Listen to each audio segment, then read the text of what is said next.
infatuated with the in-between, the ups and downs, the curves and the rounds. I'll bring it to your city or your hometown. I'll go back in time when the feeling was fine, when funkin' was legal and it wasn't a crime. Party people lined up and down the way, a bigger celebration than your birthday. Funkin' up the neighborhood, I felt the fool 'cause the funkin' was good. Funkin' in the city, funkin' up in the woods. Funkin' up the neighborhood, funkin' up the neighborhood. I felt the fool 'cause the funkin' was good. Funkin' in the city, funkin' up in the woods. Funkin' up the neighborhood.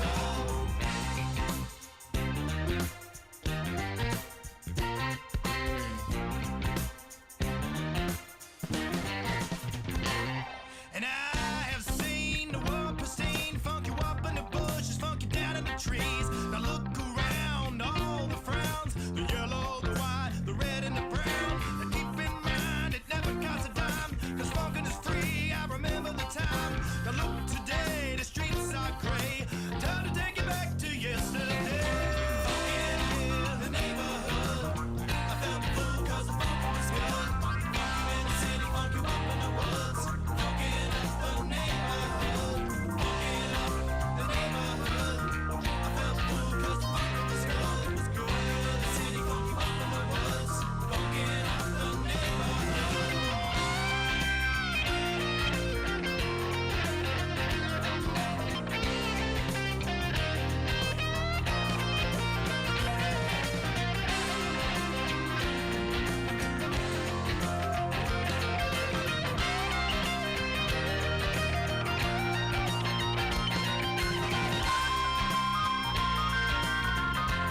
Funkin' up the neighborhood, I felt full 'cause the funkin' was good.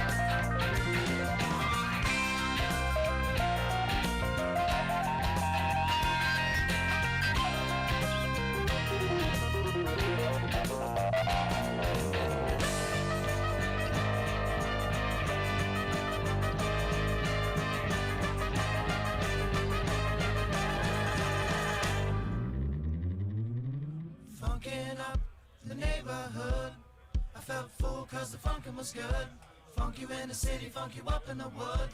Funkin' up the neighborhood, funkin' up the neighborhood.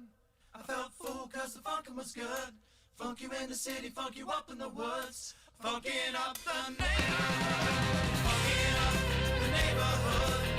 I felt full 'cause the funkin' was good. Funk you in the city, funk you up in the woods. Funkin' up the neighborhood, funkin' up the neighborhood. I felt full 'cause the funkin' was good. Funk you in the city, funk you up in the woods. Funkin' up the neighborhood.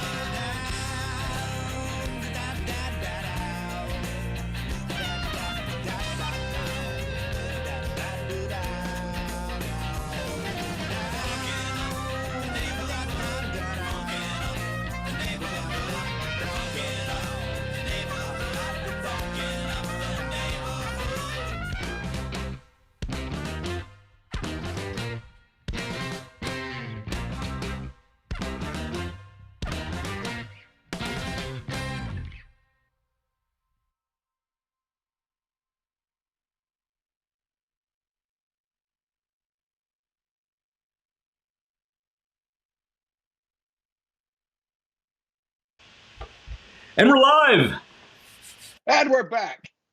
Welcome to the Underdog Journey. I'm Wes. This guy is David. And we're actually on time again for like 3 weeks in a row. Well, again, I pointed this out last week. It has nothing to do with our punctuality. This is true. And everything to do with YouTube's new requirement for going on the quarter hour. They didn't leave us a choice. We had to be on time. Yeah. It's like you're going to be on time or you're going to wait 15 minutes. So to be honest, we waited at 15 minutes in the past just because we were scrambling trying to get stuff together. Right. So before we get going, I've got one thing. So not I gotta pull up the calendar. Let's see here. So today's the 9th. So the 16th next week, I'm going to be in Albany, New York, or up near Saratoga Springs. Okay. For the podcast. Nice. But, ladies and gentlemen, boys and girls of all ages, hold on to your hats. Because on the 23rd, We will be together again. Together again. Live from the Hofbrauhaus in Columbus, up on stage. Get your butts up there, down there, over there. Yes. I think that covers all the directions. And come see us live at the Hofbrauhaus in Columbus. We'll go live at 7 p.m. just like we do normally, but we're going to be up on stage. If you want to walk up and get in the back of the set, people do it literally almost come every up show. and get behind us on stage. It is. I miss it. That was fun when we were doing that every week. It is fun. People come up and they come up and they try to whisper to us, and we have those headsets on, and they might as well not exist to me. Now Wes can hear some of them, but this deaf guy right here. But usually we get a lot of weird stares from around the room because we're not actually on the house audio. Yeah, they can't hear us. We're just on stage. So what's funny is I like to really mess with them because I'll just start pointing out at people. They're like, oh yeah, over here, and I'll be talking completely about something else. So we have Sean McComas popping up here saying, "What's up, guys?" Now we're going to get to that news here in a little bit, but we're going to get launched into the podcast, our normal stuff. I just wanted to bring that out the gate. Yeah. On the 23rd, Wednesday, we'll probably show up at around 6 or so, like we normally do, set up, and get everything ready to go. Get a liter of beer in us because we're gonna be back at I'm gonna be back at my home brewery. I'm very excited, very stoked about that. So hell yeah, brother. 23rd in the wise words of Cletus McFarland in Columbus. Yep, be there or you suck. So yeah. David, so what are you drinking? So to the priorities of the evening, I had a bit of a sweet tooth when I was at our local beer dispensary, and I felt the need to get something a little on the sweeter side, so I got a 6-pack of Radler. I love a Radler. This is from Braxton Brewing Company. I'm not really sure where they are, but it's a blood orange Radler. And man, I love a Radler. Nice. So a Radler, for those of you who don't know, is typically a Hefeweizen-style beer mixed with some sort of a citrus. Typically, it's like a grapefruit.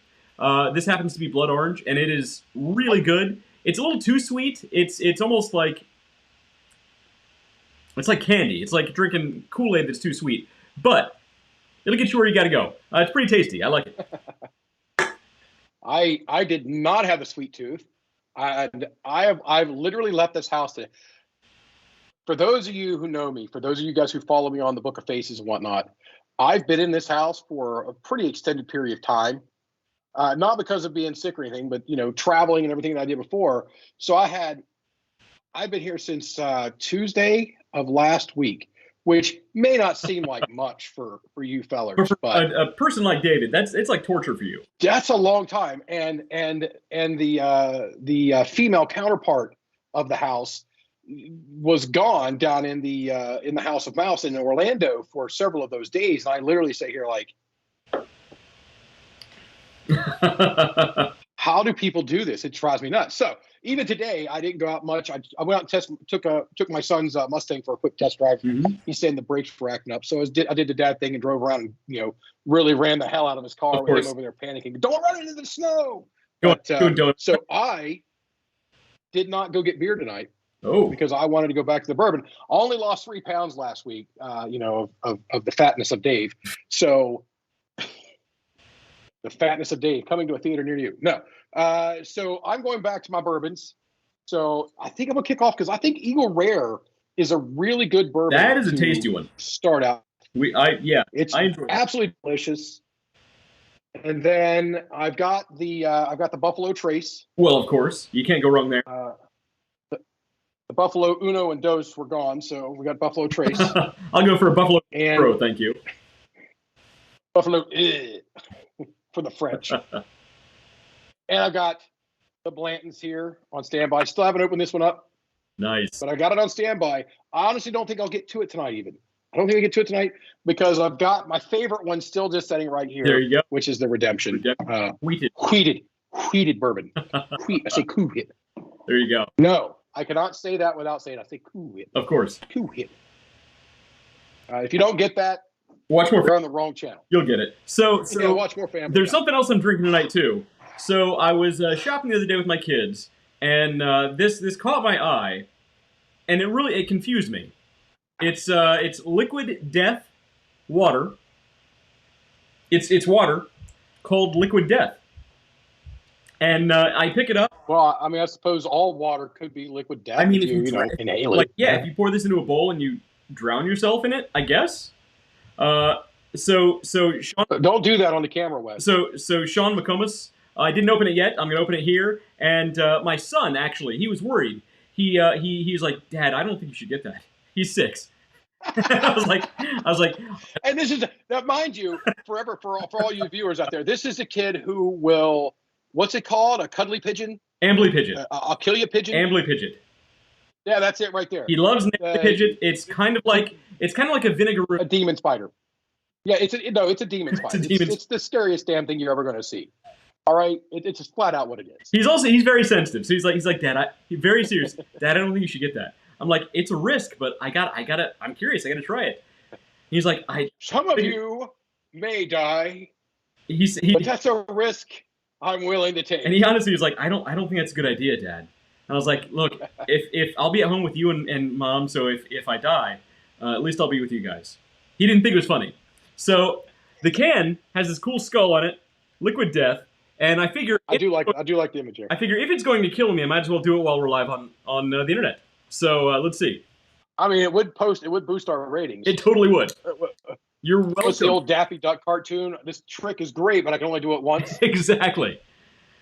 So after this, I'm sick of dynamite. So liquid death. Liquid death. All right, let's see what we got. We'll go to liquid death water. Tastes like water. It's sparkling water. I'm not dead yet. I'm not, but I feel not dead yet. I'm not dead yet. Bring out your dead. It's and the funny thing is it was less expensive than the Pellegrino that was right next to it. It's sparkling water. So you're right. I should add some scotch to this, and it'll be great. I've got a bottle of 12-year Macallan over there. That's the only scotch that will ever make my table. No, I'm not. I'm not a big fan of scotch. I much prefer my bourbons. Cheap well scotch to sparkling water is what you do. And okay.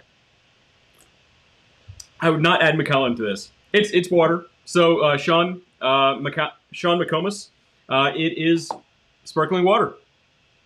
Now you know what liquid death is. I think I'll go back to my beer. So actually, I'm going to need you to cover for me for a minute because I forgot. So I have a beer in there that I wanted to drink. And you know what? I'll be on the road next week. Son of a biscuit. Okay. All right, it's been in there for a while anyway. It can wait till I get another chance over here. What is it? It is You Had It. It's the collaboration beer from Brewdog and Iron Maiden. Oh yeah. And You Had It. It was in your I have the can over here. Advent Hellcat. calendar. It was Hellcat, right? Hellcat, yeah. Yes. So I was shuffling through my refrigerator as you do when you're fat and hungry, and well, actually, I was getting ready I was putting a list together for groceries. Doesn't sound near as funny. But, and I stumbled. I was like, holy crap, that's where this thing went. I was like, I knew I had one of these. And so I found it there. I was like, oh, great, I should bring it here. And then, of course, I forgot to. And I've already poured the bourbon. So there you go. You can't go wrong with Prost. Sean said he does not. He thinks Hellcat sucks. So it's not up his alley. Yeah. Sean, I'm sorry. That's all right. That's all right. So I went with the Eagle Rare to start with because good. I mean, you can't go wrong. You just can't go wrong with a good. I mean, bad one. Oh, I picked up another bottle of sticking on the hooch bender here. I picked up a new bottle of Blackened. Oh yeah, Blackened bourbon. That's the Metallica collaboration bourbon. It's tasty. It's good stuff. That guitar and that one down there's. These two guitars here, those are actually Metallica Edition ESP LTD guitars. The White Zombie from Kirk Hammett and the Iron Cross from James Hetfield. And the one in the middle, which I saw you last week before the show, that's the one. If you guys follow me on the people who do follow me on Facebook know I just got done rebuilding this one, taking it all apart, putting all new guts in it and everything. And that one is not that one, that one. It's hard to point behind you. Yes, the red one, the SG back there. Is rapidly becoming my my favorite go-to guitar because, man, it plays fast. It's ridiculously smooth to make transitions on that neck. I mean, and it doesn't weigh a metric ton like that Iron Cross. I believe is actually made with an Iron Cross in there somewhere. I mean, that thing weighs. I get on it. I'm like, Oh my God, I'm gonna have to go to a chiropractor just to get my back worked out. That's fun. After playing that thing, especially after playing a little bit on that SG. SG is light defender. But anyway. So anyway, Ron says that no, he was talking about the liquid death water sucks. Yeah, it's sparkling water. So take that for what you will. Yeah, I mean, he asked if we pick your battles on sparkling water. You do. And he asked if we drink Jim Beam Apple. I've never had it. If you have, let us know. I have not. What was the one that our buddy brought? Was it peach or pear? Oh, yeah, I remember. Crown. It was Crown Royal. It might. Maybe that was Crown Apple. It might have been Apple Crown. Yeah, we've had the Apple Crown, not the Jim Beam Apple. So we had that. Yeah, we did have that. Yeah, it was all right. That was one of our last going away parties. Yeah, you had like 4. Well, I mean, I know a lot of people. It was the same people. You were at all of them. It was the same people at all of them. Yeah, it was the same people. Just like, all right, let's go. What we're doing is we're having a going away party over here. We're going to go drink over there. We're having a going away party over here. We're going to go drink over there. Right. It was fun. The one at Chubby's, that was that one was fun. For those of you who don't know, Chubby's is a local bar. We should probably clarify. We should let people know Chubby's is a local. Not a reference. It's not nothing shit. You know what? We're just going to stop. You can figure out the rest of it. Exactly. So anyway, so you got some headlines, and I've got one thing to talk about, but yours is business related. Mine is our business related. So what you said you had some headlines to go over, but you did not tell me. For everybody out there, he specifically will not tell me what headlines here are going, because he wants my reaction on these headlines tonight. So well, I do, and I wish that I had pulled some video. I wish the Goblin King would actually come and take you away. So I wish I had pulled some video on this first one, because there's actually some pretty interesting video. Maybe while you're talking, I'll try and look some up. From the Wall Street Journal, there is a group of scientists who built a robotic car driven by goldfish. And I'm not joking, the video. It's literally... Somebody paid for this. Somebody paid for this science.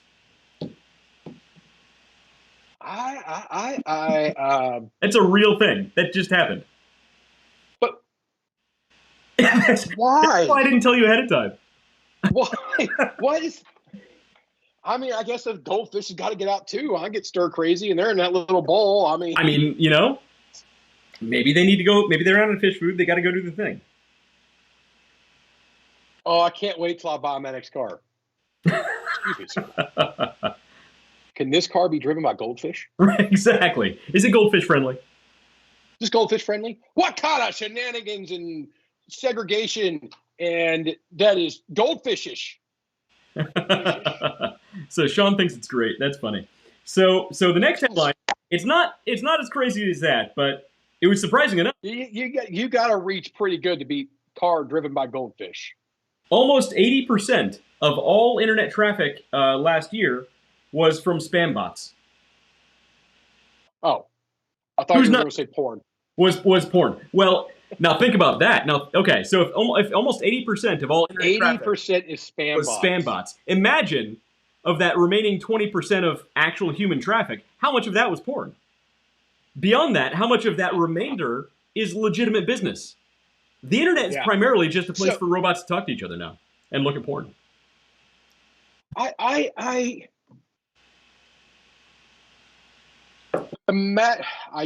hate to use this word because it's used in business all the time. How much bandwidth we could free up?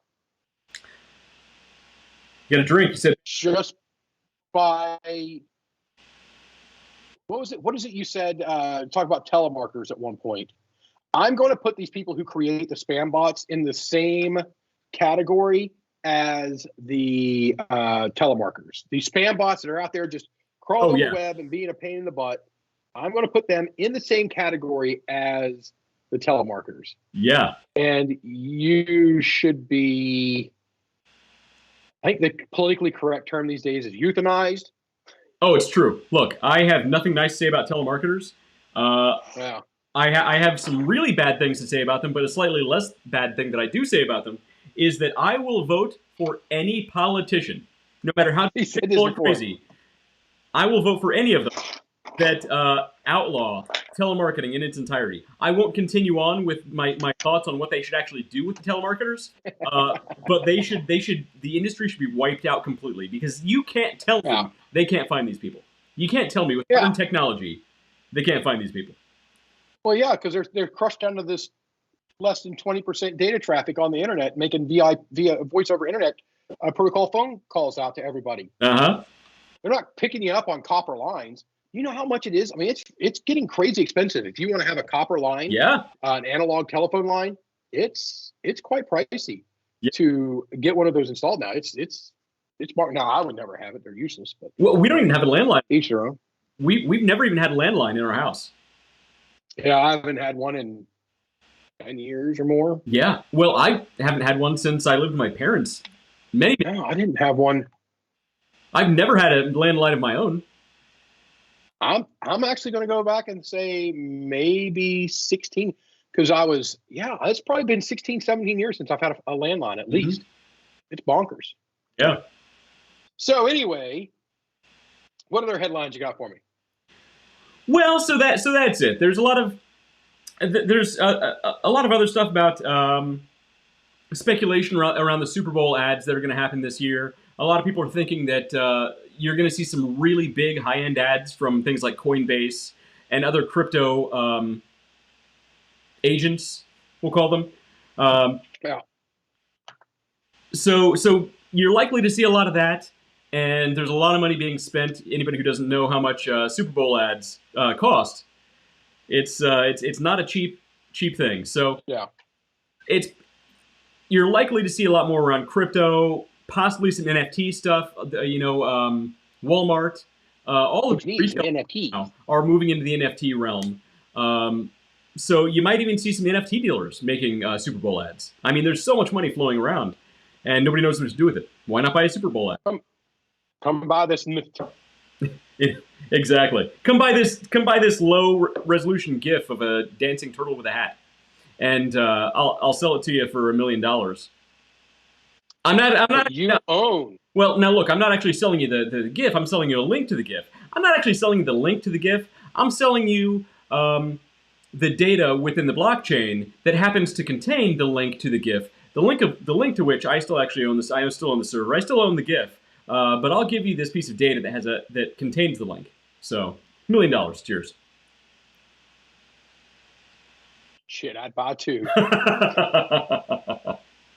Hey, I'm rocking our merch tonight. You guys need to go on the website. Consistency over time equals success. I like it. We have a couple new followers in with us now. They have some outdoors channels, which I'm going to go ahead and already. We go ahead and talk about that. Absolutely. We don't have particulars. We're not going to go into particulars. I just want to let you guys know that we have some.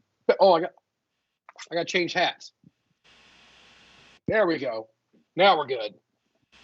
All right. So if anybody remembers, this hat is the hat that I had to wear along with the camouflage shirt, along with West over there, when we lost dismally the fishing challenge between the Underdog Journey and the Real Life Outdoors with Shannon Black.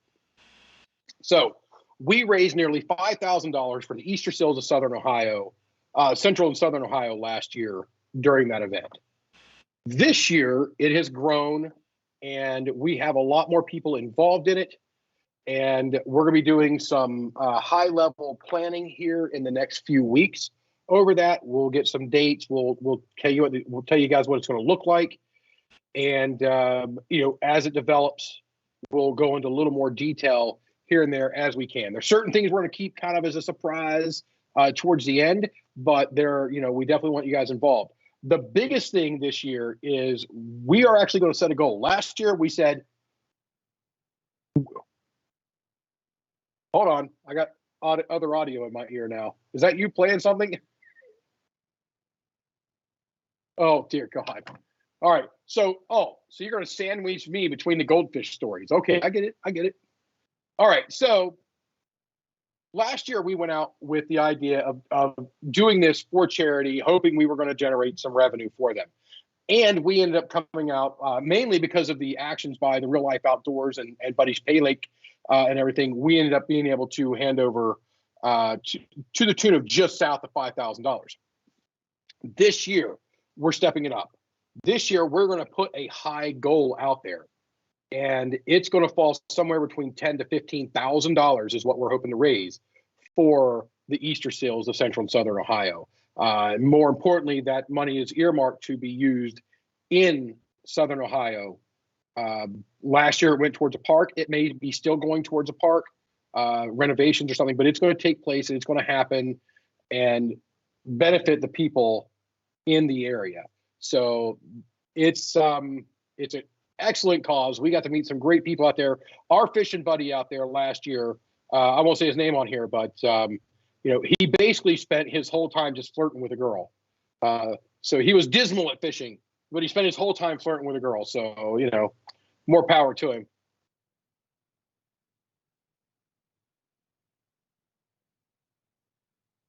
Yeah. Yes. All day. All day. All he did was hit on Hester nonstop. It was a great time. She was eating it up though. So, sure. Knock yourself out. So that's coming, and we're going to get you guys more details on that. But again, we're setting our goal. Me being the highly ambitious person that I am, we're probably going to go at the top end of that and shoot for the $15,000. But we are going to document a lot of the stuff we do behind the scenes, not necessarily so we can show video and stuff for you guys, but so that we can show you on here. Because if you guys haven't caught on yet, we do live shows. We are not editors. We don't want to be editing. So we'll tell you about what we did during a live show. We might put a couple screenshots or stuff like that up for you, kind of check marks in the spreadsheets that we go through as we build this out and really start pushing. Because if you live in Southern Ohio and you have a business, prepare to get a phone call, because we're going to be asking you for some kind of donation. If it's a gift card, if it's a coupon, if it's something that we can give there for raffles and other things, so that we can drive and turn this into an excellent event. Yeah, this year's auction is going to be great. We're going to have a lot of stuff. Yeah. Yeah, it blew my mind how big it was last year. Just blew my mind. Yeah, I was. And this year it should be 3-4 times bigger. So it's going to be an excellent event. Yeah. Much. That's where I got this in that raffle last year. Yeah. Nice. Very nice. So there's good stuff. Very nice. So we'll give more details as soon as it's available. But man, Yep. That's gonna be a lot of fun. That's gonna be a lot of fun. It is. It's going to be a lot of fun. It was for a great cause. It was a blast last year. Absolute blast. So if you're actually in the area, and we don't know what the dates are going to be, and we'll definitely let you guys know. That way, if you got to travel up from the southern reaches of the states, then get there. If you're in the frozen tundra, get your butt down south. If you're out west, why the hell are you doing that to begin with? Or if you're an idiot like me and went east, we've all got to get back over there and support the Easter seals. Support these excellent guys that are be coming in on this, because it's not just us and the Real Life Outdoors anymore. It's going to be us, the Real Life Outdoors, and multiple other channels. And we'll start promoting with them here very shortly. So until then, keep your ears peeled and be on the lookout and be prepared to get involved and help us out on a great event. That's right. Keep your ears peeled. Keep your ears peeled. I'm deaf in one ear. So if anybody ever wonders, that's why I don't wear anything in this side, because it doesn't work anymore. Keep your eyes peeled. I don't think you peel your ears. If you're peeling your ears, you got bigger problems. Well, it usually means you got a sunburn, and then you just... Right. So, boom. All right. Boom. You just been scienced, bitch. Which is most likely to peel, your eyes or your ears? Yeah, if your eyes are peeling, then you do have bigger All problems. right, That's fair. That's a fair point. If your eyes are peeling, you probably have bigger problems. Good point. Yeah. I wouldn't worry about what you're seeing. I'd be worrying about where the doctor is. My eyes are peeling. And on that, let's show some other weirdness, and let's see some fish dry. All right. All right. Wait.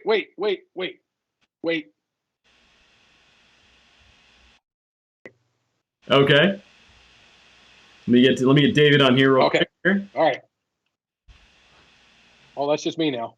Nope, that's just you. Hang on. Hello, everybody in TV land. Wait, back to drinking. Nope, that's just me. Hold on. We're gonna get here. we're gonna true real life professionals in all things that we do. We are Israeli researchers. We're just gonna lose it altogether. So here we go. Hold on. So we're now going to show fish driving a car. So Israeli researchers trained goldfish how to drive a car. Let's see this happen. Look at this. So my son just joined us. He's going to watch these goldfish driving this car. I don't want to. I want to say hi to David. Well, hold on. We're watching this. Look, there's a robot. It's going to be driven by a goldfish. Goldfish are capable of navigating on land. Israeli researchers have found a way to make them drive a car. Okay, the team began university. Fish-operated vehicle. The robotics car is fitted with a LiDAR system that knows which way the fish is trying to swim. The remote sensing technology uses pulsed laser light to collect data on the vehicle's ground location. I wanted to show him this. So we're watching this team. My whole family just joined us. We're watching this team who decided it was good science and good use of money to teach a goldfish how to drive a car. Neat. So that's happening. I've seen rats play basketball. I bet they could do it. Fair point. Yeah, and I want to do David. And Okay. Okay. Well, Yeah. What's a kid around here for? He wants to see David. it's true. It's true. My Where's he my wants to teammates show here? you. All right, what we got tonight? He drew this. It's a nudibranch. You know what a nudibranch is, David? Of course I don't. A nudibranch, it's like a sea slug. So a nudibranch has these two antennae up here for sensors, and it has its gills on the outside coming out near its butt. And actually its anus is inside the gill system. This is one of my son's favorite undersea creatures. Yeah, I need to put it so I can... No, he can see it. The camera's right there. Yeah, but there's right here. another thing. Oh, there's something else? Oh, okay. Oh, okay, all right. I brought down a glitter globe. Look Hi, Dad. this thing. What is this? It's a bunny. Oh, she drew a bunny. Here, let's get a closer Oh, look. it's a bunny. There's the bunny that she drew. It's a very happy bunny. It's a very happy And bunny. here's my glitter globe. Oh, and that is his glitter globe. It's gold. It's gold. There is two. And you drew those two bunnies Yeah, too. it's gold. Oh, I love gold. So wait a minute. I seen the orange pinkish rabbit. What's the white rabbit? Hey, come show David the other. Is that the white rabbit from the Matrix? Is this? Show us these other rabbits. Have you seen the new Matrix movie? These bunnies. Who wants to see these bunnies? She made Oh, bunnies, and they're cloth and they're stuff. All right. Oh, that's very cool. Evening Christmas, you and my daughter would get along like crazy, man. So They- craft stuff. There's a whole flipping closet out here just full of craft stuff. Well, we have a Crazy. closet full of spider armies and nudibranchs and Yeah, Craft room. nudibranchs. nudibranch. It's a real thing. It's a really colorful sea slug. All right. So tell me about the glow globe. Oh, hey, Glowy? show- The glitter globe. Show me your glitter globe I again. just did. Show him again. He didn't catch the details because everybody was talking. We were looking at the rabbits. All right, now tell me about that. It's gold. What all's in there? It's golden. It's golden. I can see it. Makes me think of Mountain Dew. Yeah, there's like gold sparkles in it. That's the golden stuff. Let me That's just the. Oh, they totally saw that. Oh yeah. That's golden. You blocked out your dad, so I mean that was a bonus for us all. Come on. And But Dad's funnels. Oh, those are my funnels. Yeah, he has. It's it's my sales funnel. Get it? It's a marketing podcast. It's my sales funnel. All right, guys. And we can go or see those are kind of fun. Oh, But- that is David's drunken napkins are much better. David's drunken napkins are much better. It's true. Yeah. Drawing out the sales funnel and when we're 12 beers deep is a blast. Is a cheese board. Oh. We don't have any cheese. It's where you lay out the charcuterie. It's true. We need more charcuterie on this show. It's true. Yeah, I mean, that's what most business podcasts are doing these days. Is they're ditching the beer and the alcohol and they're going to charcuterie. Nah, I don't know about that. What? I'm not going to do it. It's not going to work. Beer There's and no way. alcohol It's a gimmick. Plus charcuterie. No. Kitty's gonna stay here. Give her a hug and a kiss. Okay. Yeah, they're saying good night. Man, how did we? All right. Good night. They're saying, Good night, kiddos. hey, say good night to David. Night, David. Party on. Tomorrow, you guys can have candy for breakfast. Watch the. Don't listen to him. He's crazy. Lachlan knows better. Yeah, he's very health conscious. He told me a couple weeks ago that I don't need the carbs.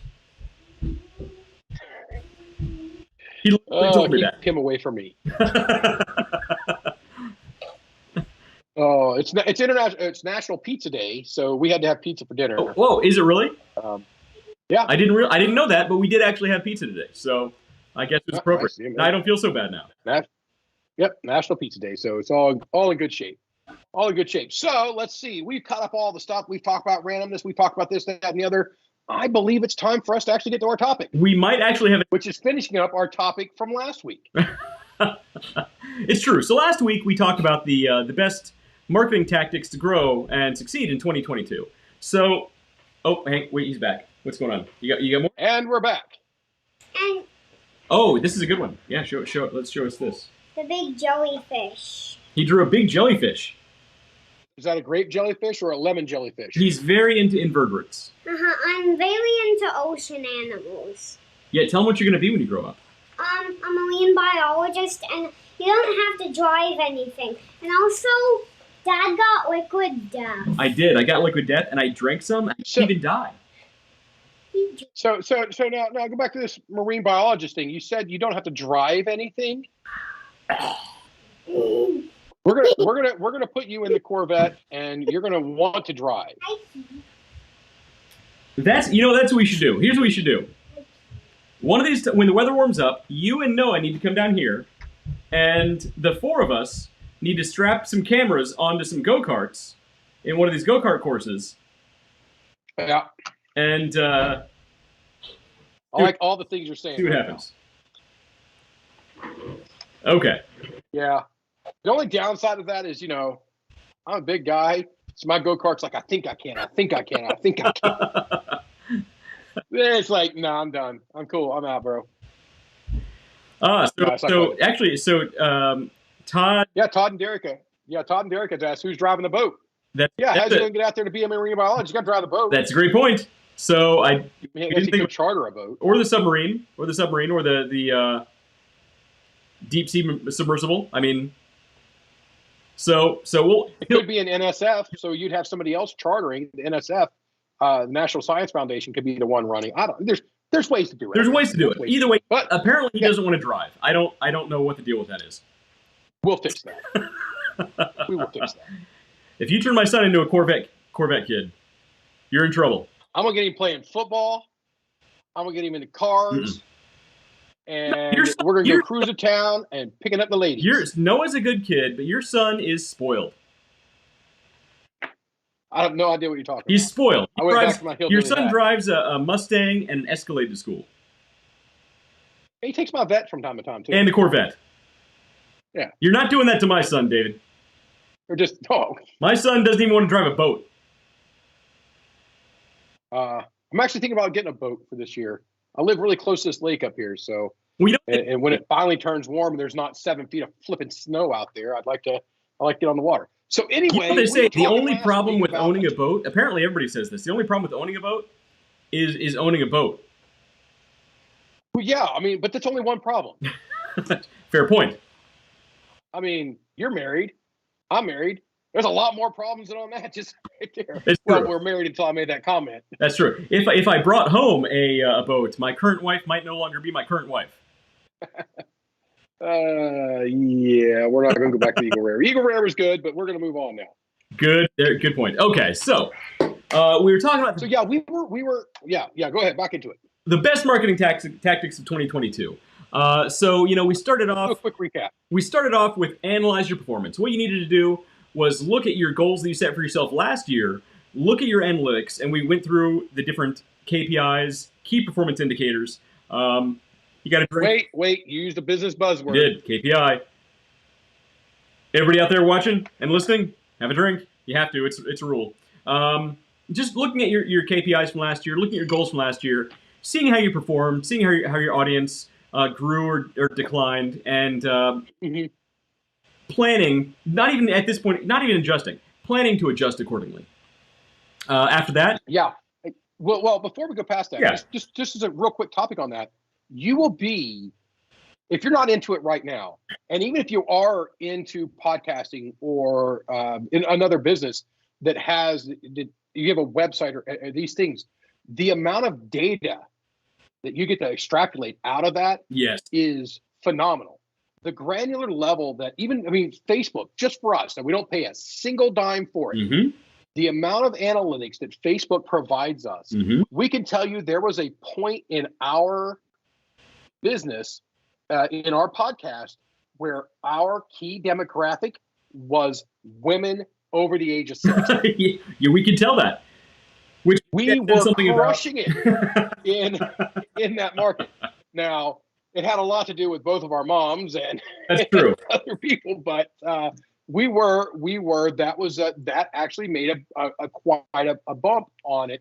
Now it has shifted, and then even with that, during that period and more, we actually had a much higher female viewership than what we had a male viewership. Can you blame them? Now it's changed since Wes got his Fu Manchu rocking there. It's true. My father But Van Dyke. yes. I call it the Dirt. Yes. Yeah, I can see that. Joe Dirt can see that too. So no, but there was a time, but just with what Facebook provides us, you are able to go in and see this data. So if let's say you're doing well in this demographic over here that you kind of caught, Mm-hmm. that you really weren't fishing for, you need to go back and maybe take a look at that customer profile or Mm-hmm. the avatar that we keep talking about and say, all right, did you miss with your avatar, or is the avatar good? And this is a, God, forgive me for saying this, an adjacent vertical that you can work with. I think I need 2 drinks for that one. Yes.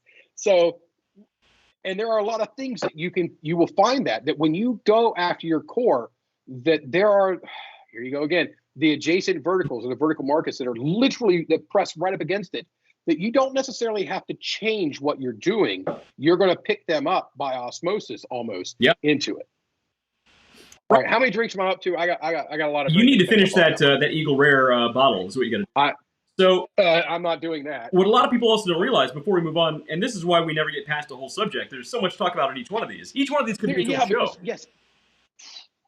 Each one of these could be these could be a series of shows. So analytics. What a lot of people don't realize is they think of analytics as these super convoluted things to understand, and they can be, but social platforms. I mean, you can get Facebook analytics on the app on your phone, Instagram analytics on your phone, Google analytics on your phone, and guess what? All 3 of those that I mentioned are amazing, and they're free. They are free, and it doesn't matter. Free's my favorite color, brother. And it doesn't matter how confusing you think it might be. It doesn't matter what the subject. I promise you, there are at least 100 YouTube videos on how to understand it. We could go through and talk about it until we're blue in the face, but you know what?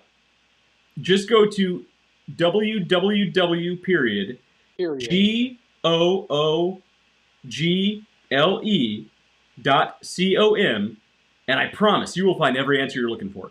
These analytics platforms are free, and they will change your business. I don't care what business you're in. I don't care who you think your audience is. They will change the way you perform, 100%, and it's free. Why not use it? Yeah. So that was the analyze your past performance. Again, there are bullet points that we go into this, and each one of these bullet points can take up, which is the reason we are a little more helter-skelter than other people. We intentionally don't want to go delve into it, because as you guys can see how excited we get by this stuff, we can flat nerd out and just take that rabbit hole on one of these topics and delve it till everybody's asleep. But the next one was understanding your audience. Yep. You all, people who have been a consistent viewer of the show, you should not be surprised by this one. The amount of time that we preach on your customer avatar, on the power and that you hold when you create a good and full, not just, well, I want to hit the 18 to 34 demographic. Well, and that actually, by the way, is a marketing demographic. That is one. I want to hit the 18 to 34 year olds. Yep. Okay. You're literally just throwing some spaghetti on the wall and hoping it sticks. But that's part of it. Now, if you're saying I want to hit the 18 to 34 and you want to break it down further, into a funnel. Correct. Right. Hang on. I got my market. You got them. We have props. Got it right here. into the funnel. Then great. If you start here, you do that. But if you took the time to actually set up your customer avatar, your customer profile, it has already built all that for you. The richer you build the backstory and the more you know about who you're actually selling to, making that connection, right, making that relationship to that person, because you're not talking to this person and that person and that person. You're not talking to any of those people out there. You're talking to this one person. Right. So tactic number 2 was understanding your audience. And I always make this analogy. You're going to speak differently to a 20-year-old frat boy than you will to your grandmother, right? So you need to build out your customer profile to find out everything about them. You need to find out, I mean, your customer profile should be a person. Build this out as if you're building your ideal customer. And that is their gender, their age, their income level, their career, the type of career they're in, their hobbies. A lot of companies even give them a name. When I was you absolutely got to give them a name, right? So and that's the funny thing, when you're at these big companies, and look, trust me, big companies spend millions of dollars on data to develop these customer profiles, and they know they spend that kind of money. So what ends up happening is you're in these board meetings and marketing meetings with these huge, super over highly paid executives, and they're actually speaking about their customers, plural, as a person. They'll say, let's just call our customer, in this case, Bill. We'll say, well, what do you think Bill would say about this? Do you think Bill's going to like that? Do you think Bill's going to go for this? What would Bill really like? Bill doesn't like that. Bill doesn't like that because Bill likes XYZ. Right. And I'm going to tell you, it might sound silly, but if you start doing it, you're going to find more success. Because it's easier to talk to a person than it is to a group of people. And you hear this about like comics who go up on stage, or any kind of performer who goes up on stage. They say, don't speak to the audience. Speak to that person over there. Speak to that person. And when you do, something in your mind clicks, and you start getting a lot more personal, and you actually become a lot easier going in the whole process. And that's, you become more personable. Personable, exactly. And that's what happens when you build your customer profile and understand your audience to that level. Yeah, it's very important too. And you could actually run this as far as even public speaking. Yeah. That's a fear that so many people have. I don't. You give me a platform, I'll climb up on it even if I'm not supposed to talk, and I will address everybody. I will probably upset them and confuse them, make them laugh, make them cry, go on a little journey with me. But you give me a platform, I'm on it. Right.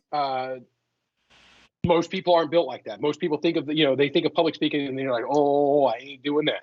Well, you know what? The same thing applies to if you want to start a YouTube channel. We know some guys who are getting ready to start doing that, or people who want to start doing live streaming like this. You look at the camera and it can be intimidating. It's really hard to get in front of the camera for the first couple of times.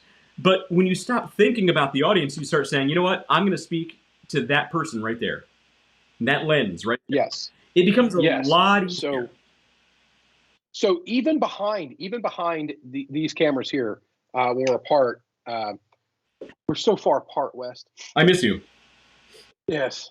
Actually, it not in, completely in a biblical inappropriate ways, but it is, I do miss having West right there next to me because of the way we can play off each other. And so the dynamic is much better. Right. So that is the understanding your customer part. And when if you actually take all this data that we're giving you and take all these, wait, are you this side or that side? No, you're that way. Okay.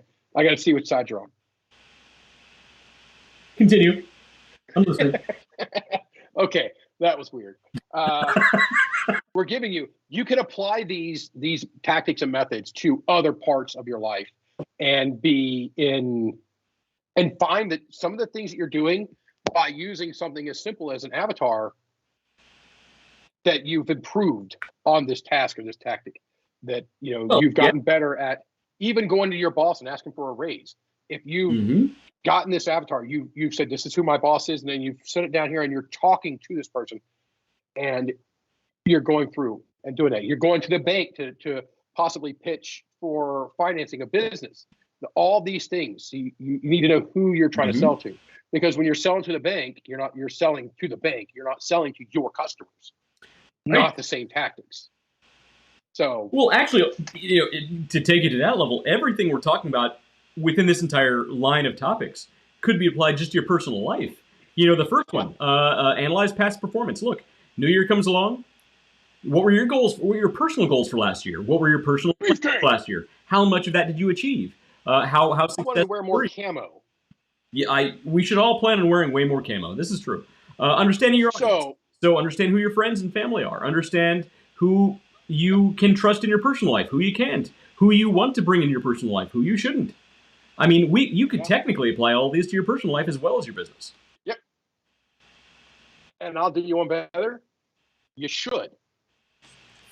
See, we are helping the world right now. Is what's happening. That's right. The Underdog Journey, a business podcast.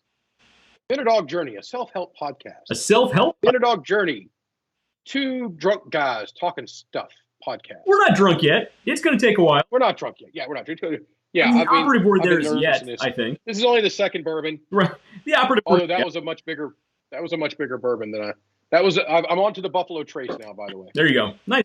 So number Trace. Speaking of Trace. Right. Speaking of. Oh yeah, we Buffalo actually did touch on this a little bit last week. Okay. We got into touching on this last week. Yeah. Which is understanding your niche.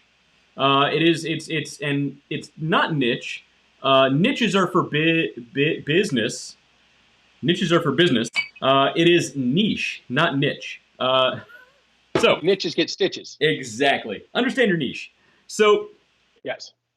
you need to get to know the landscape of the business that you're in. And that includes doing as much research on who you would consider to be your competitors. Now, here's the funny thing. The businesses that I currently work in, the industries that I currently work in, I'm one of the few people, and believe me, I say few people, I'm one of the few people who doesn't actually consider my competitors to be competitors. Because, look. Never did. Exactly. Look, I'm not competing with them. They might compete with me. But in my opinion, we're colleagues. We can learn so much from each other. Partners. And we could be partners. And here's one of the reasons why I love craft breweries. Craft beer. You know why? Because how often do you go out and So they taste delicious. Because they taste delicious. But beyond that, you know what you see all the time? Collaborations. You'll see yes. this brewery working with this brewery to make a great crossover collaboration beer. Why can't every industry be like that? You're not a competitor. You can collaborate. You can build off of each other's audiences. But part of understanding your niche is understanding your competition. And unfortunately, in this case, you kind of got to put it that way. I mean, you could say understand your collaborators. That almost makes it sound like you're understanding your partners. committing a felony. Who's out there in your market? Yeah. So understanding who else is in your market. That's a very good way to put it. Okay. So understand who else is in your market. So part of this also is putting together a vision for your path forward. Actually, no, I'm sorry. I'm reading the wrong bullet point. That's actually for the next one. I'm sorry. I'm getting ahead of myself. So understanding your competitors. Undo that. What's that? I thought you were just jumping. I'm like, all right, go for it. I'm on board. Let's do it. So understanding how your competitors' audiences and customers overlap with your customer profile that you just created for the previous goal, understand your audience. So if you understand your audience and you can understand your competitors' audiences, guess what? You can create a Venn diagram, these overlapping circles. And you can say, where does my audience overlap with their audience? What are they doing to get their audience? And how do I get that same audience? You're not going to get all of their audience, but if you can get that small fraction, that sliver, where their circle overlaps with your circle, guess what? Mm-hmm. That's extra business. Why wouldn't you? You're in business. Exactly. So what are they offering that you're not offering? What are they doing that you're not doing? Doesn't matter what your industry is, doesn't matter what your business is. There's somebody else out there doing something almost identical to you. And chances are there's somebody out there that's doing it much more successfully than you. Why is that? And you can do that by not only understanding your audience, but theirs as well. So that's very important to understanding your niche. On top of that, understanding the trends and directions that your industry is taking. You know, how often, David, do we see people in a certain line of work or a certain industry, and they're stuck in 10 years ago in the way that they do things? They just don't update the way that they do things. They don't update their products or services to meet current trends. Or 20 years ago. Yeah, they're not planning for what they're going to do next. They're just saying, you know what, this is the way it's always worked, and that's the way it works. It worked then. So, and it might work now. Yeah. But the problem is it's probably not going to work to the same level. And here's another business cliche. Yeah. That is absolutely true. If you're not growing, you're dying. Exactly. There should be no complacency. There's no homeostasis. Right, with business. Right, and it's 100% true. If you're not growing, you're dying. And that's true with business, because look, if you're not growing your audience, the natural attrition that takes place with your customer base is slowly whittling away at everything that you have. Yeah. And you won't feel it. So let's say you're in a business and you've done that, and you're good at this. You keep your rates here. You want to do these things this way. I want to come up here in the near future, and I'll probably tee off on probably the next episode about the race for efficiency is actually screwing everybody up. Oh, I'm teed off. Dude, it drives me nuts. Like, humans are not efficient. Well, that's when you get a robot. Well, who are we doing this for? We're not doing anything for other robots. We're not doing anything for the goldfish driving the car. Look, there's a brand new. It's a brand new industry. The only reason we do anything at all, is for other humans. Period. Yeah. We are not efficient creatures. Do not act like we are. And driving for that, I don't want to be wasteful. Mm-hmm. I don't like waste. But I also don't feel that trying to extract every blood, sweat, and tear out of somebody for, a 0% waste or 100% efficiency, right, is reasonable or should be condoned. In fact, I believe it should be frowned upon, and anybody who does it should be caned. And you know what? That's going to be a good topic when we actually talk about it, because I have a lot of thoughts there too. Yeah. And let's go off this tangent. Why not? So we'll try and make it quick. Ladies and gentlemen, I've got 575,253 tangents. West is now on his second. Number two. So number two. Well, no, you brought up something that I do want to touch on. You mentioned a lot of people who go for 100% efficiency, and they don't want any waste.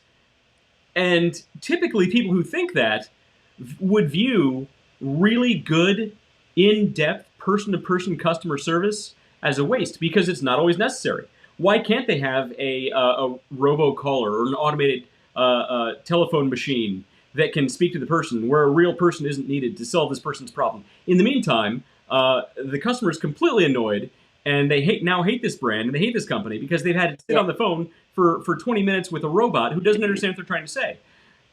Yeah. Look, if your company spends a little bit more money on good customer service, which is 100% dead right now, guess what? You're going to have significantly more customer loyalty. Your LTV, lifetime value of that customer, is going to go through the roof, because they got that extra human touch and that extra personal touch with good customer service, whether it's in person or on the phone or on the internet through a chat system. It doesn't matter. When you have good customer service and you actually apply that customer service to a customer, even if it's just a surprise and delight thing, where, you know what, you have this excess product, you could go out and sell it for pennies on the dollar, or guess what, you could just throw it in the bag and give it to your customer for a freebie, a gift. Yep. Some people would call that waste. I call that good customer service. Surprise and delight. I call that investment. It's an investment in that customer. So as long as your excess is going towards the customer, it's not a waste. Guess what? And this is true. in every business out there, Mm-hmm. only one person is bringing money to the table. Yeah. Only one. Mm-hmm. You may be getting paid by this person, or let's say you work for a conglomerate of people. You might get getting your income from these people, these 5 different businesses. They get their money from one person at a time. You're right. That's the customer. That needs to be where the focus is. If you're not focusing on who is actually bringing money to the equation, somebody like me is going to get with one of your competitors and absolutely crush you and Right. absolutely mop the floor with the husk of your emaciated corpse. I am that vicious when it comes to people in crappy customer service. You guys can go back and watch the podcast. It was actually done from the Hofbrau house, and Wes You were asked fired me up. You were that fired night up. because I was heated.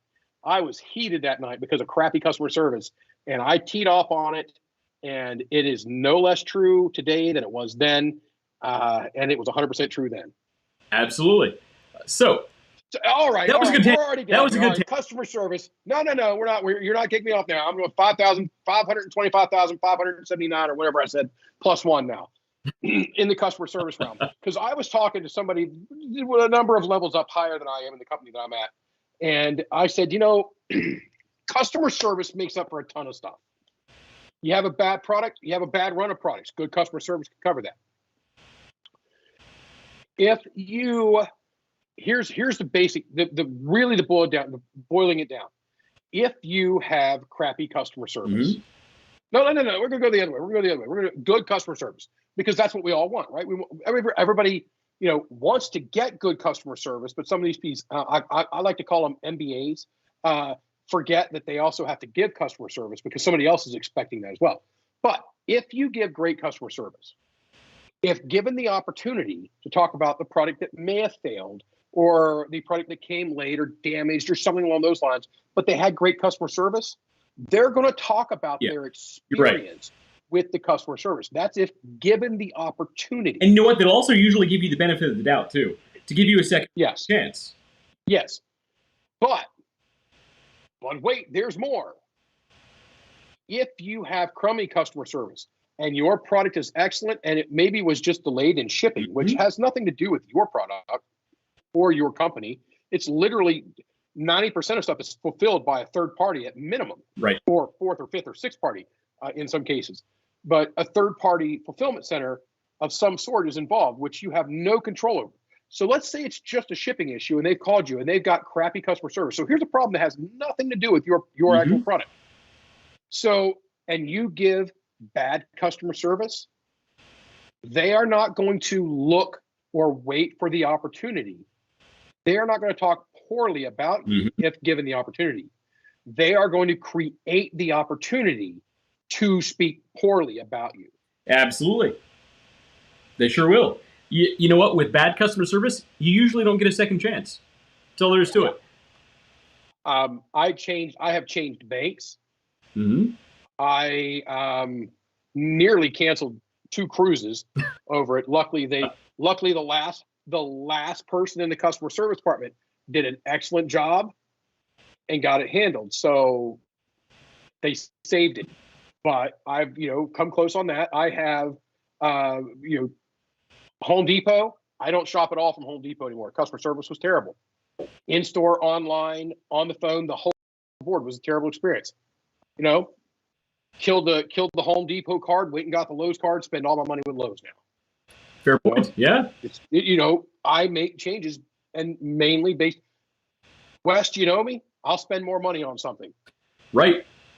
Don't have a problem with it. You have crummy customer service, I'm going to find somewhere else to get taken care of. I'm with you.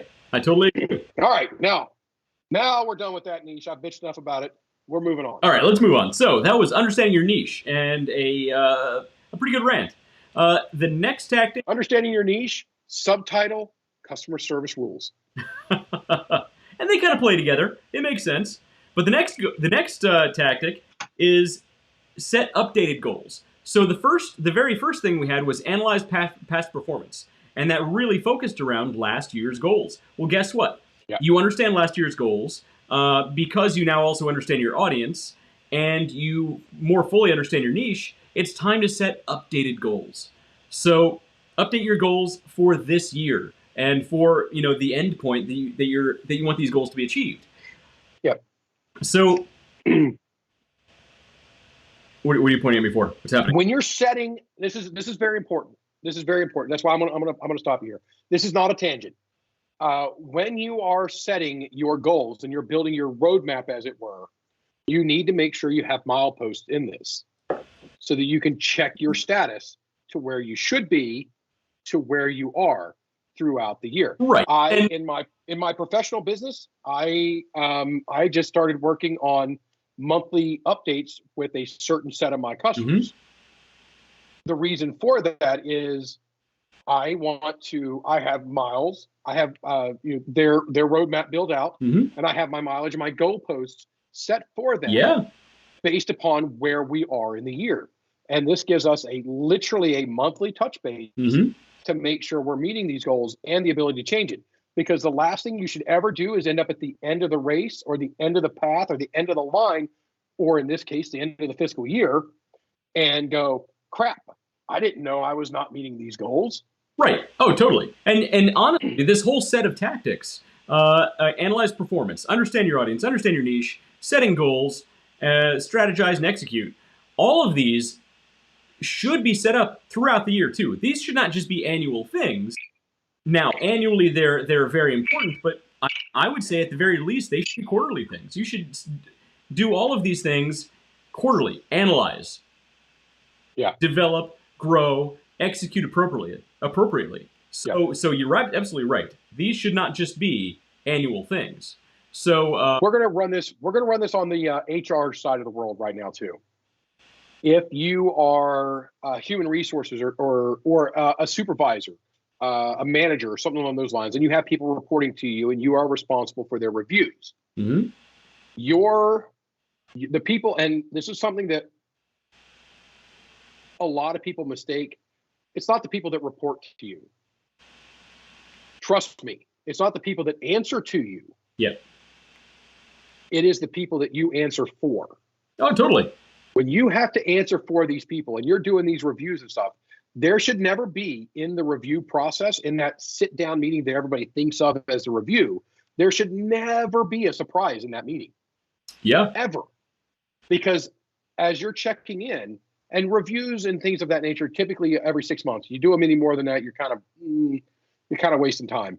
Because you can't measure success of actions taken in short snapshots. So you need some time to actually see the dots on the map. So every 6 months for something along those lines, quarterly for your other stuff, mm-hmm. definitely, at minimum.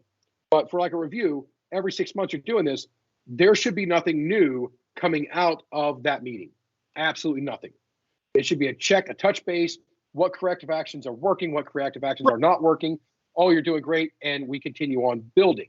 Yeah, hopefully, if all's going well and you're actually executing correctly and your data was correct in the first place, these should be little more than status updates.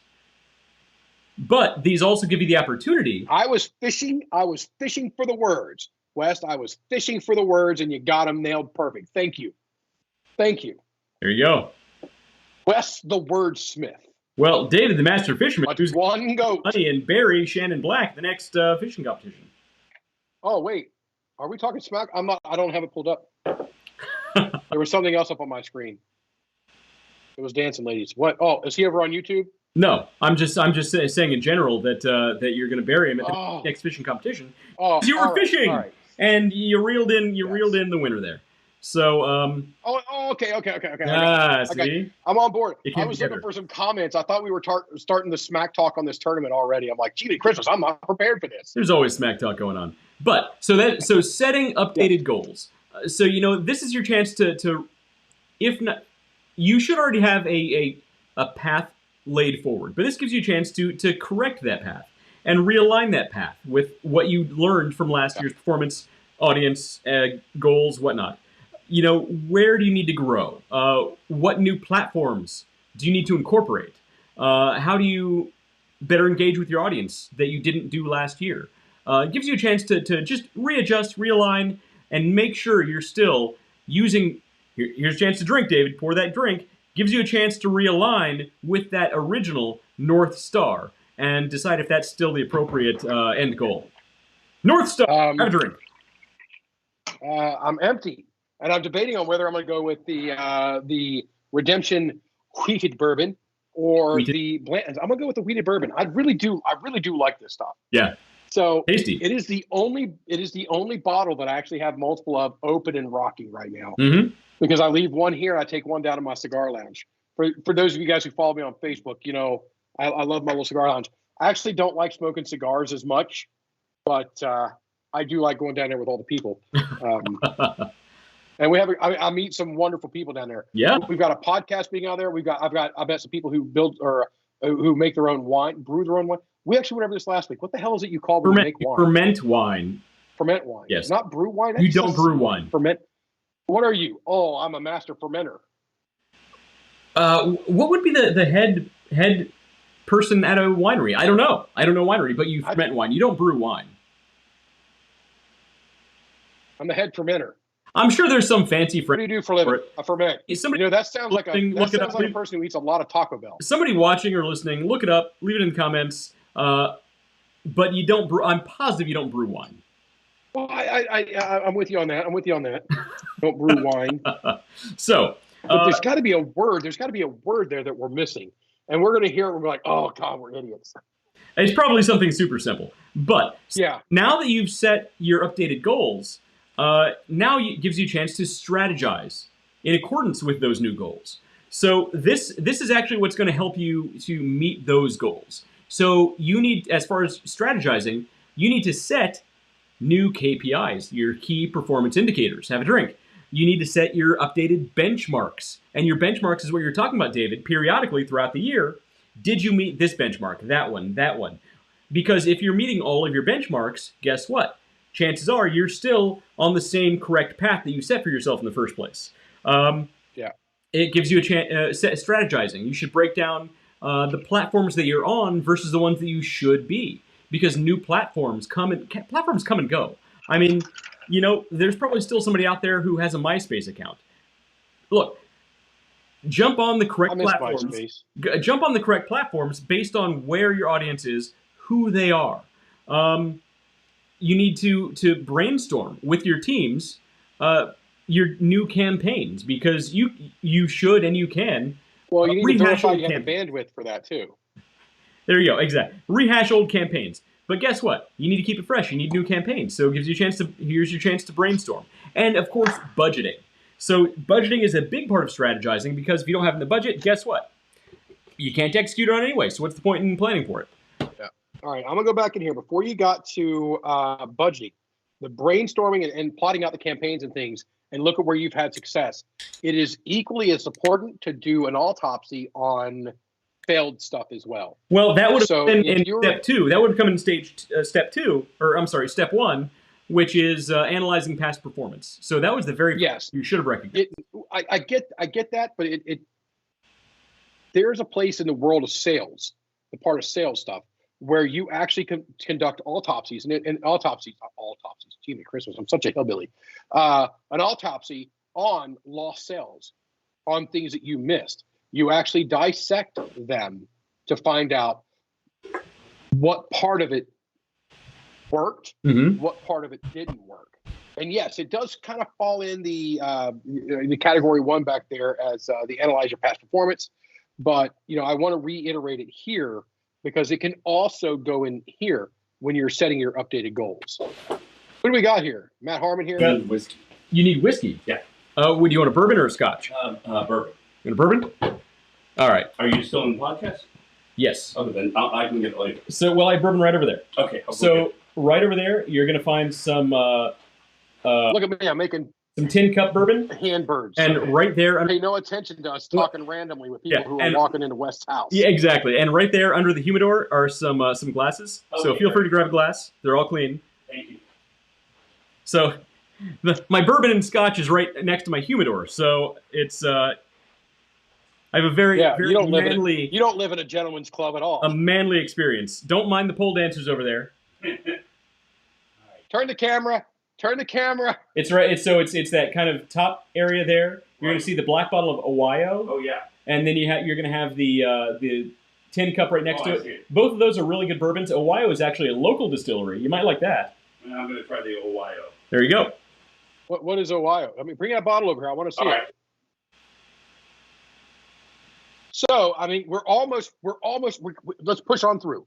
So we've got through the strategize, right? We went through it at budgeting. We've got through that. I think we've got a little bit more in that world to talk about. Okay, we're going to talk about Ohio here. So this is Ohio. This is actually a local distillery, and this one is actually one of their limited small batches, individually numbered. This is from batch number 46 out of, Oh, wow. I'm guessing 100. I think 100. And very, very small batch. I got this for Christmas a couple of years ago. I really like it. This is tasty stuff. Nice. What are its characteristics? Actually, we'll talk about that after the show. Let's finish this up. All right, we're getting there. What the heck's going on here that we've reversed roles? You're the one going off on the big tangent, and I'm the one. The world's gone all topsy-turvy. What's the world coming Mentors to? in the streets. What's the world coming to? So strategizing. So again, now that you've updated your goals, it's time to strategize. And again, that gives you a chance to develop strategies based on your new KPIs. Develop strategies based on your new benchmarks. Decide what platforms you should be on or shouldn't be on. Look at campaigns that succeeded in the past, how they could have performed better, and plan accordingly with your teams. And of course, budgeting, because there's no point in strategizing something you don't have the budget for. Budgeting is a very big part of strategizing. And last but not least is, of course, execution. Execution. So, we went through analyzing past performance, understanding your audience, understanding your niche, setting your goals, strategizing, and now we're at execution, because that, if you can't execute, all the other stuff doesn't matter. Execution is, in my opinion, the most important thing. You can have a crummy campaign. If you execute it great, it could succeed. It totally could. You could have the best strategy in the entire world. If you execute it poorly, guess what? You're still going to fail. Execution. That's why execution is last here, because it's, I would say, the most important one. It's the anchor. You have to be successful in this. Right. So through all the other steps that we talked about, you have your tactics, you have your objectives, you have your content strategy, and now it's time to plan accordingly based on the timeline you have for yourself. I get a cookie. And my wife is bringing us fresh baked chocolate chip cookies. Current wife. What the hell? It's a party over here, David. What are you doing? You're at the wrong place. I didn't get a cookie. You didn't get a... Here, it's for you. That's for you. You know what? I'm just going to stop that right there. I got real weird real quick. It did. This show, you never know where we're going. It's good stuff. All right. So, yeah, you're talking about execution. We're talking about, I'm going to go through some of your bullet points here with you real quick. The scheduling of the posts, the email blast, and the one that I am most partial to now, West, who email is his thing. He's going to be able to, and completely, you know what? We should dedicate an entire show to just emails and literally watch West nerd out. All I'm going to do is sit over here and drink. And that's it. I'm going to go, occasionally I'll pick up my microphone and be like, I agree, West. And that's it. That's it. And just let him do his thing. It'll be and then one of these. It'll be the algorithm show all over again. No, it'll be great because, a lot of people, when, there's some people that get into it. So we get into a topic and they want to know more about certain people don't necessarily like our, we're going to give you this because we're always open to anybody just in case you guys don't know. You are encouraged, not just welcome, you're encouraged to reach out to us because there's a reason we try to keep this stuff on the surface level. I try to, there's an article out there called, it's a novella, maybe, I think it might fall in that world, as far as writings go, called Is Google Making Us Dumber? Yes, it is. I absolutely agree. I wrote a whole paper on how Google is making us dumber. But while I agree with that, that's kind of the premise of our shows. We want to get the top layer. We're just out there swimming on the top of it. Yeah. if at any time you guys are like, man, I'd really like to know more about this, we will Right. set up time for you and get online. You will be just like this in a Skype meeting Right. with us, and we will run this stuff into the ground with you as granular as you want. Yeah. So Anybody- you're highly encouraged to do that. Anybody watching or listening who wants to go deep on any subject, Yep. online or just offline with the three of us, feel free to let us know. We would love to hop online and just nerd Yeah. out on all this stuff. Yeah, and if you really wanted to, now, so this is an open opportunity for you. If you wanted to and you felt comfortable enough to be online, so we won't do it on a Wednesday night because we do our stuff on Wednesday nights. Mm-hmm. I'm not opposed, and I know Wes is on board because I just volunteered him, that we will go live with you on whatever topic it is that you want in the business world. Mind you, we do have very, very, very, very strict rules about politics. We don't do If you politics say something about that, we'll kick you and move on because true. it's not worth unless it's not worth the headache that comes along with it. unless your business is politics.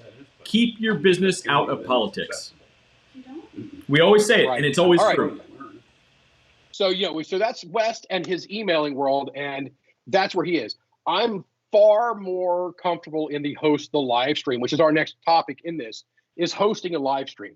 Right. So, So even if we're going through execution tactics. So that's why we're talking. Yeah, the execution That's why we're talking about live streaming now. Yeah, and now we're coming back to it because we went off. But yeah, so now we're back onto it, and even if you're a notary public, now that sounds like one of the most boring jobs in the world. But guess what? People who Right. do it probably don't think that.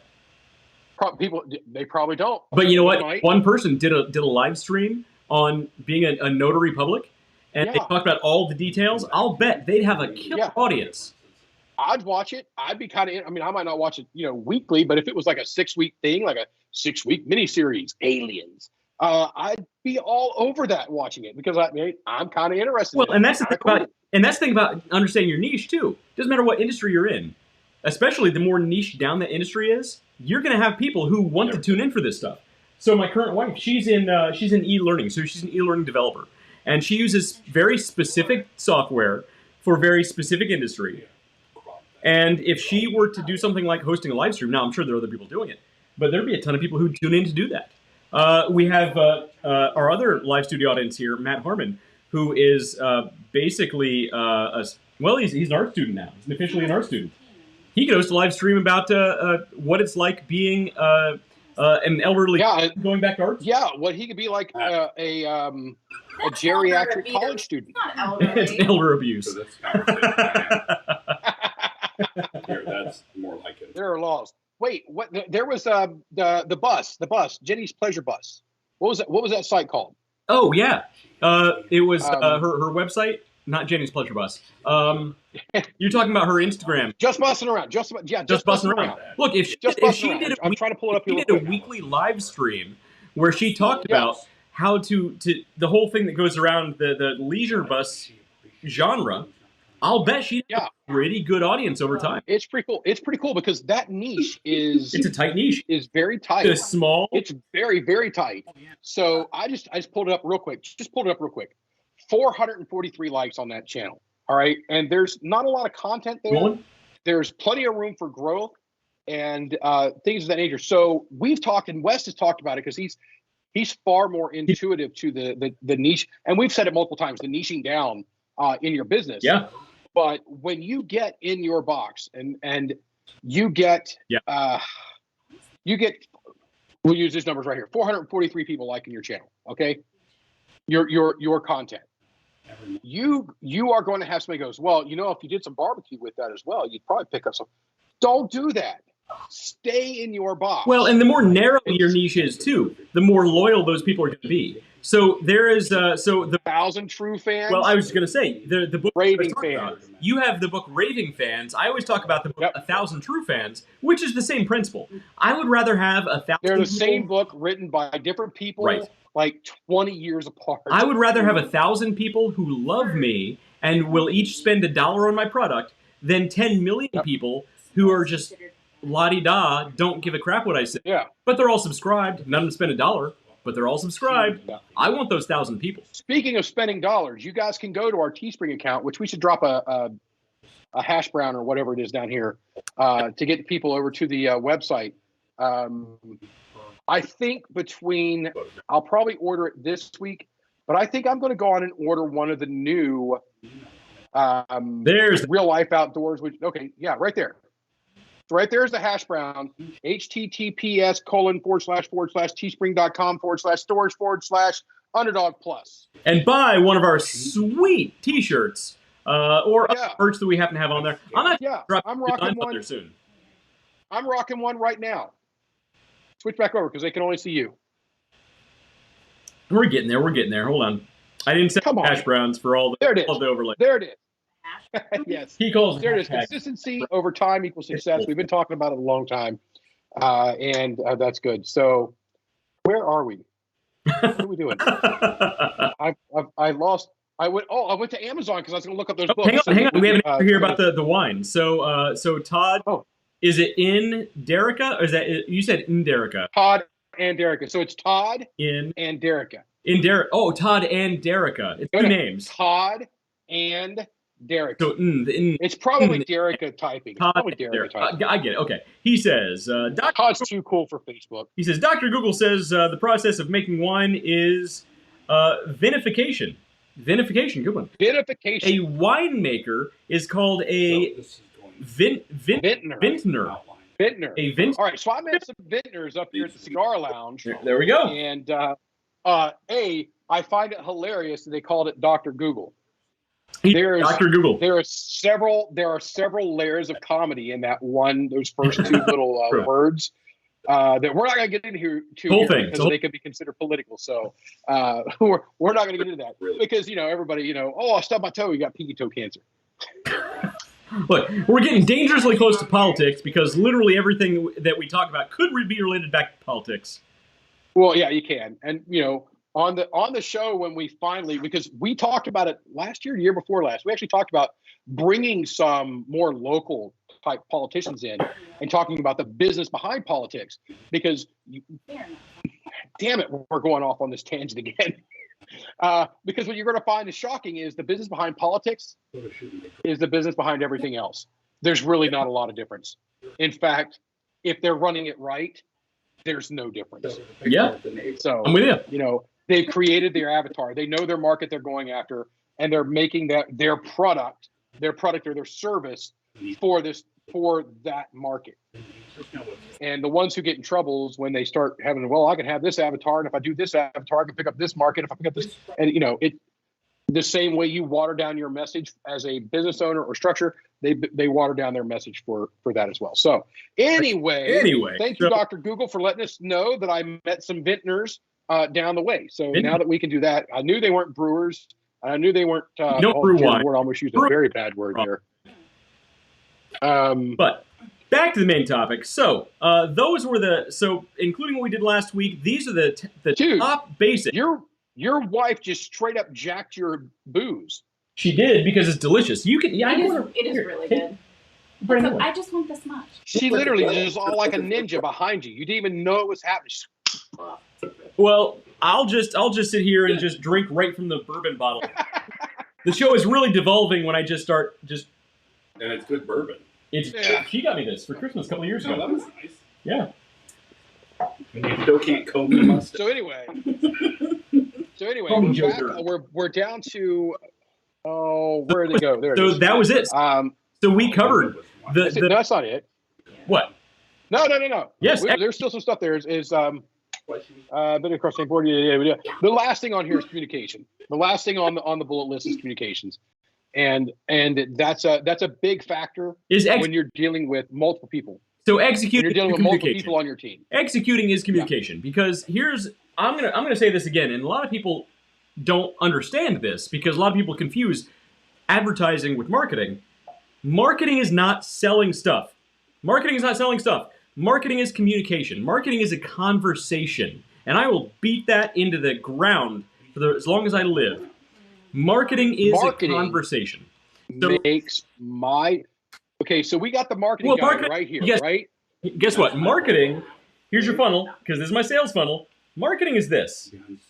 This is marketing. This is conversation. It could be level 1 and level 2. Okay, so it's all. And actually, the better the marketing, the tighter on that funnel it is. Yeah, it is. Which Well, when and then you hand off that marketing to sales, if marketing has done what they need to do, then my job as in the sales world is freaking gravy.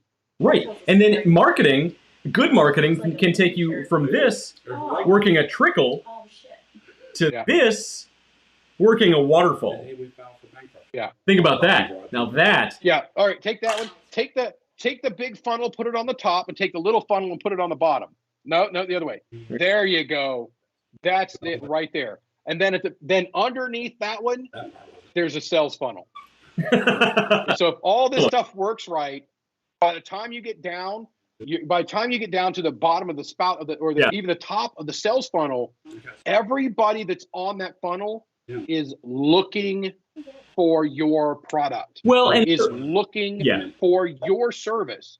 And if marketing has done it right, they're not just looking for services that you provide. They are looking for you to provide that service. They are looking for you to provide that product. this main topic was the best marketing strategies and tactics to grow your business. So marketing, really good marketing, isn't about sales. It's about building a communication stream with your customers, with your ideal customer. And ideally, you want that to be a two-way conversation. In most cases, it's only one-way conversation. Ideally, you want it to be a two-way conversation. Now, here's something that gets me in a lot of trouble, and this will always get me into a lot of trouble. I've had a lot of eye rolls from some very high-up, important people. Talking about Wait, I need to switch hats for that. going back to that world. So, emails, guess what? An email, even if it's a sales email, is not there to sell a single thing. The metrics on an email cannot be sales. You know what an email is meant there to do? It's there to sell a click. Guess, because here's what happens. After somebody clicks through... I was going to say inform. Well, inform gets the click. Because here's the thing. Yeah. If somebody doesn't click through from your email to a landing page, the landing page, that's where the sales funnel that's where the sale can actually happen. The email gets them to that page, but an email itself can't sell anything. You don't enter your credit card into an email. You don't enter any personal information into an email. An email is a directed stream of information that prompts them to make the click, that can then prompt them to make a sale. But guess what? After somebody clicks out of the email, if that landing page has completely the wrong information, that's not the email's fault. It stinks, and it's no fun. And I've said this to very important people. You could put the winning lottery numbers in an email. Winning lottery numbers in an email. You can't force somebody to open that email. All you can do is build a good enough communication with that person to where they trust you enough to open the email get the information you're trying to give them. You got the lottery number? And hey, Royal Caribbean, that doesn't mean telling me that this offer expires and then renewing it for 15 months in a row.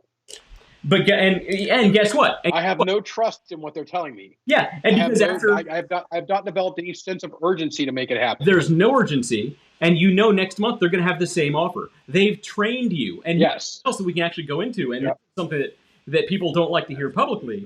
Marketing is not only about building a good communication with your customers. It's kind of business psychology. It's business psychology. This is a really bad way to put it, but it's the most accurate. It's about training people to expect certain things from you. People don't want to feel like they're being trained, but we're all being trained in different ways all the time.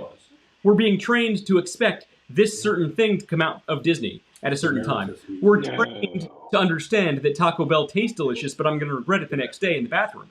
We're trained to understand these things, but whether the company can execute upon that or not, that is a different conversation. So I have shared on here, I think it was 3M. So we're talking a pretty big company where they failed in their email marketing to me. Mm-hmm. And I have shared where multiple people have said, hey, come to this networking event. Right. Come to Vegas for this networking event.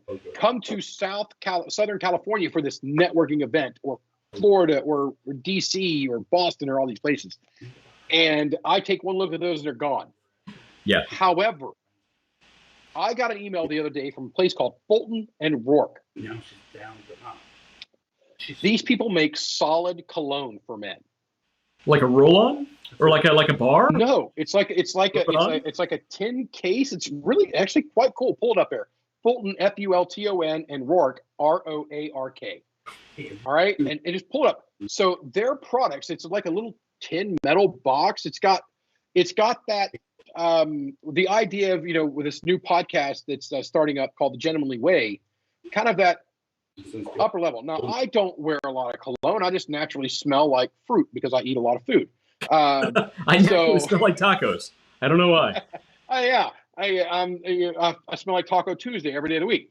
No, so I don't typically do it, but their email came across and their marketing inside of that email was so good that it got a click from me.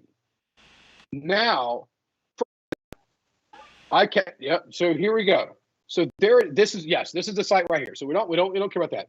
So just go back and look at their fragrances and their stuff. So they're not selling the fragrance. All right. They're selling that if you are this level of gentleman, that you need this product. It's a gentleman of this caliber. The $60 bar. So yes.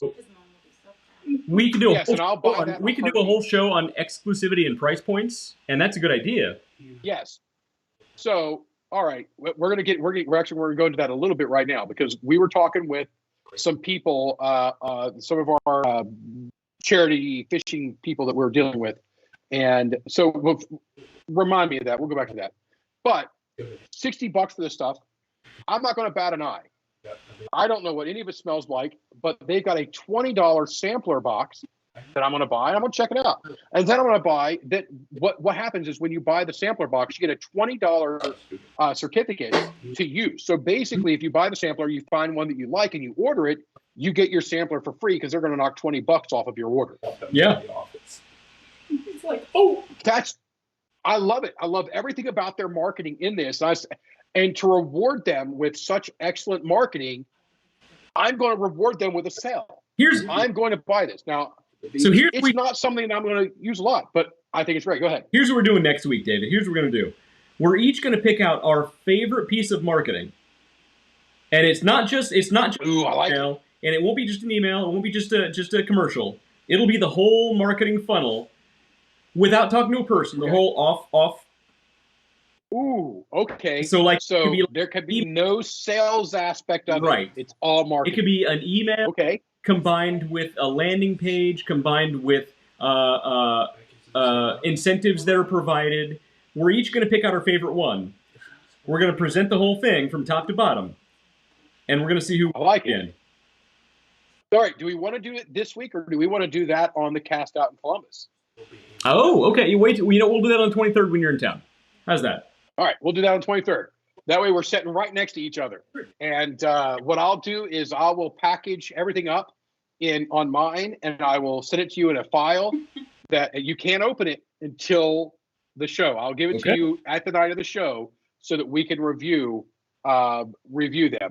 Now, I'll probably come to you and say, hey, does this qualify as marketing? So you might get the kicker too, just because I'm a sales guy. I'm not a marketing guy. Oh yeah, no, totally, I get it. So so don't give me details. I do all. Let me know my heavy lifting off the sweat off your back. Yeah. So what you show me counts, right? So we'd see the email, we'd see the landing page, we'd see the incentives, we would see the price points, because the price points are very important too, and we can talk about why exclusivity of a certain price point is actually a sales tactic, because that $60 bar of cologne, guess what? If it costs $250, I'm going to say it's garbage and I'm not going to buy it. But if I see it $60, I say, oh, that must be really good stuff. Maybe I can't afford three of them, but I might be able to afford one. And I want to consider myself a gentleman of this level, of this caliber. What is he? I'm in it. Gentleman? So as I say that, and I get my my Neosporin hand lotion that I keep on my desk here. It is. Well, which I'll tell you, if you have problems with dry hands, Sorry, I forgot my monocle at home, David. So anyway, I was talking about pricing points. So we're talking with people the other day, or I was talking with people the other day, and they were just chit-chatting, and I had to literally stop the conversation there were 4 or 5 or 6 of us talking, and I said, whoa, whoa, whoa, whoa, whoa. I hate everything you guys are saying. Stop it. Because they wwere going on about their Teespring accounts and their merch, and they're like, well, I'm only making $1 on it so that I can get the interest on it. Mm-hmm. And I'm like, whoa, whoa, whoa, whoa. It would be more beneficial for you to take your price and double it. Yeah. You want to double it. Do not devalue your brand. Right. Oh, look. Double it. And go buy some of your own merchandise and use it as very selective giveaways. Yep. The first fan who comes up to you when you're out and about and says, oh, man, I love watching your channel. It's freaking blast. Shake their hand. They get a shirt. Yep. That's it. Nobody else gets one. But everybody else is going to want one. Yeah. And when they go on and they find out that that's a $60 T-shirt and that 20% of it benefits a dog. I keep wanting the word kennel's coming up, but it's not the right one. Rescue, a dog rescue or an animal rescue in your neighborhood. Well, all right. Not only am I getting something that's exclusive, it's a freaking $60 T-shirt. Now, I'm not saying do that, but there's other things. Do not devalue your brand. So we always talk about not racing to the bottom. And there is actually an old saying. This is a yes. thing. I'm not just making this up. He who lives by the discount dies by the discount. And that's absolutely true. Because you know what happens? When you keep discounting your price because somebody else did the same, it's a race to the bottom. And in a race to the bottom, nobody wins. No. Margin is important. Margin is very important. I do not like to sell on margin. I've got companies that I work with that I tell them price should be the very last thing on the mind. Right. And here's the thing. Look, it really needs to be the lowest priority. Yeah. And it's your responsibility as marketing, marketing, advertising, and sales to make price the lowest point on the scale. As far as that's your job. As far as the thoughts of lowering the price, look, never devalue your price. Don't lower your price. Here's what you do to make your product more valuable. Add something else of value. Don't lower the price. Add something of value. Add a service. Add a perk. Add something, an incentive other than lowering the price. Because you know what? If you can add value, that's the end goal. Get up here. Exclusivity is a perk. Sell it. It is. I mean, and you see that from high-end brands all the time. You know, they could make a lot more of specific limited number products, but they don't. They don't do it specifically because that limited number of that product gives exclusivity to that product and thus to that brand that produced that product. Yep. I said thus. And that's we are at an hour and 45 minutes. We are. So we actually touched on all of our talking points today. We got through it, and we had some good tangents. We had some great conversation. We had some good interaction from the audience. Thank you all for being part of it. We really do enjoy when you guys bring us answers and to the questions that we have, and when you comment and interact with us. It's a great time. It really makes the show a lot of fun. So it does. So if anybody has any more questions or comments about anything we're talking about, feel free to leave a comment or even emails. Let us know. And if you want to go deeper on any subjects, even offline for your personal business, let us know. This is what we do for fun. Yeah. So just hit us up. We will go as deep as you want to go and get as nerdy as you want to get. Literally, I come down here and, I've showed my office a couple times. I come down here at night and I do some of my work in the evening because I'm not getting bombarded with stuff coming in usually in the middle of the night. We have some stuff over in Southeast Asia that manufactures. So I get some responses and answers late in the evening as well, 1 or 2 o'clock in the morning sometimes. But, I'll be down here. And if you guys, if one of you guys are out there is like, you know what, I wanted to start and we're going to literally go completely out of something that neither one of us know anything about the actual thing. I want to start a dance competition or a dance team in Jacksonville, Florida. Now, if any of you guys have seen the Good Place, you guys will get that reference. It's hilarious. Which is Good Place is a great show, except for the final season. That's a shame. But aside from that, look, all the tactics we talked about today, are 100% applicable no matter what your industry. You could take those same tactics for the dance competition, apply them to politics. apply them to politics or a brewery. And you know what? They're still applicable. They're still applicable. Everything we talk about. Want to take your business and be the next, what is it, SpaceX and something blue? Well, so yeah, so Blue Origin and SpaceX, if Blue Origin. contact us, you know, Elon and Jeffy, You know, Jeffy Bezos, I if they haven't- want to contact us, we're good. I was I was kicked too Zucks busy off a to call do- the other day. It was a whole thing. too busy to do lunch with Elon last week, so I promised him I'd make some time with him. I couldn't do it this week either, so it's Yeah. 2 weeks in a row that he's not able to have lunch with me. So next week, I'm probably Elon. I promise you, I'll make some time on my calendar. We'll go grab a steak and we'll make it all better. We'll catch up on all the topics. Right. But until then, I've been Dave. He's been West. They get more No, And there you go. He's been with, I went off the screen. and we've been the Underdog Journey. Yeah. We'll see you Until next. next week, we'll see you then. the same And time, 23rd, that channel. Columbus, Ohio, Hofbrauer House on the stage. Be there or you suck. Well, The I end. might just be busy. I don't think that requires a sucking. No, you comment. suck. Okay, fine. He sucks.